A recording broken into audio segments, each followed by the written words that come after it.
രാജ്യസഭ കടക്കാൻ വഖഫ് ഭേദഗതി ബിൽ ചർച്ചയ്ക്കിടെ സുരേഷ് ഗോപി, ജോൺ ബ്രിട്ടാസ് വാക്പോര്.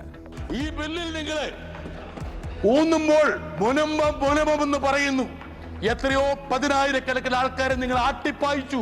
ഉത്തരേന്ത്യയിൽ നിന്ന് 50,000-ലേറെ ആൾക്കാരാണ് മണിപ്പൂരിൽ അഭയാർത്ഥികളായി കഴിയുന്നത്. എത്രയോ ആൾക്കാർ രാജ്യം വിട്ടു. നിങ്ങൾക്ക് അവരെ കുറിച്ചൊന്നും പറയാനില്ല. എത്രയോ പള്ളികൾ തകർത്തു. നിങ്ങൾ എമ്പുരാനിലെ മുന്നയാണ്. നിങ്ങൾ മുന്നയാണ്. ഈ മുന്നമാരെ തിരിച്ചറിയാനുള്ള കരുത്ത് മലയാളിക്കൊണ്ട്. നിങ്ങൾക്ക് രാഷ്ട്രീയത്തിന്റെ കൈ മാത്രമല്ല പൊള്ളിയിരിക്കുന്നത്, മറ്റ് പലതും പൊള്ളിയിട്ടുണ്ട്. ജസ്റ്റിസ് CNRന്റെ പേരിൽ ഒരു കമ്മീഷനെ രൂപീകരിച്ചു. ഹൈക്കോടതി അതെടുത്ത് തോട്ടിൽ കളഞ്ഞിട്ടുണ്ട്. നിങ്ങൾ സൃഷ്ടിച്ച പ്രമേയം അറബിക്കടലിൽ മുക്കുകല്ല, ചവിട്ടി താഴ്ത്തിയിരിക്കും കേരളത്തിലെ ജനങ്ങൾ. അതിന് ഹിന്ദുവും ക്രിസ്ത്യാനിയും മുസ്ലിമും ഒന്നുമില്ല, ചവിട്ടി താഴ്ത്തിയിരിക്കും. ലോക്സഭയിലെ ചർച്ചയിൽ പ്രിയങ്ക ഗാന്ധിയുടെ അസാന്നിധ്യം ചർച്ചയാകുന്നു.